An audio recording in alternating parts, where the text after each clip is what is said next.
বর্ষা এলেই সুরমা নদী ঘিরে নীরব আতঙ্ক বাড়ে জনপদটির মানুষের।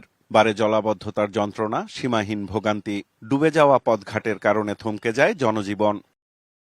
বছরের পর বছর শহরটির বাসিন্দাদের দুর্ভোগ লাঘবে এগিয়ে আসেনি কেউ। অবশেষে সিলেট সফরে এসে শহরের জলাবদ্ধতা নিরসন ও নদী রক্ষায় সিলেট সিটি কর্পোরেশনের নেয়া প্রকল্প উদ্বোধন করলেন প্রধানমন্ত্রী তারেক রহমান। পরে সুধী সমাবেশে অংশ নেন তিনি। উপস্থিত সুধীজনদের উদ্দেশ্যে সরকার প্রধান বলেন, ভূগর্ভস্থ পানির স্তর নেমে যাওয়ায় উপরিভাগের পানির সদ্ব্যবহার করতে হবে। পরিবেশ বাঁচাতে প্লাস্টিক ও পলিথিন ব্যবহারে সচেতনতার তাগিদ দেন তিনি। প্লাস্টিক, পলিথিন, কাগজ যে কোনোই বর্জ্যদ্রব্য হোক না কেন, এই জিনিসগুলো যত্রতত্র যাতে আমরা না ফেলি।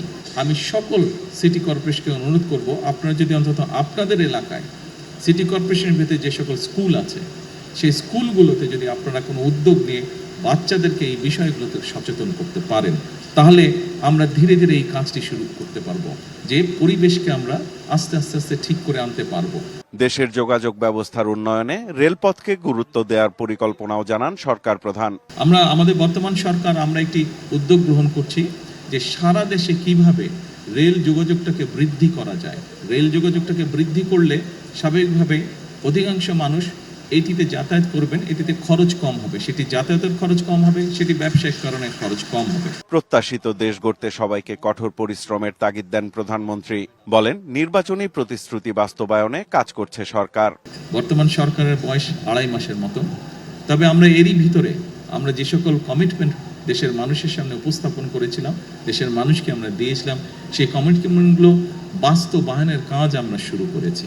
আমি দৃঢ়ভাবে বিশ্বাস করি, পরিশ্রম যদি আমরা করি তাহলে আমাদের দেশটিকে আমরা তাদের মতন করে গড়ে তুলতে পারবো, এবং এই আত্মবিশ্বাস নিয়ে এই সরকার যাত্রা শুরু করেছে, তার কার্য পরিচালনা শুরু করেছে। বন্ধ কলকারখানা চালু, 1 লাখ স্বাস্থ্যকর্মী নিয়োগ, সিলেট মেডিকেল কলেজকে 1200 শয্যায় উন্নীত করা সহ নানা পরিকল্পনাও জানান সরকার প্রধান। প্রতিকূল আবহাওয়া উপেক্ষা করে সস্ত্রীক সিলেটে এসে বন্যা প্রতিরোধী অবকাঠামো নির্মাণ প্রকল্প, খাল খনন কর্মসূচি সহ বেশ কিছু প্রকল্প ও কর্মসূচির উদ্বোধন করলেন প্রধানমন্ত্রী তারেক রহমান।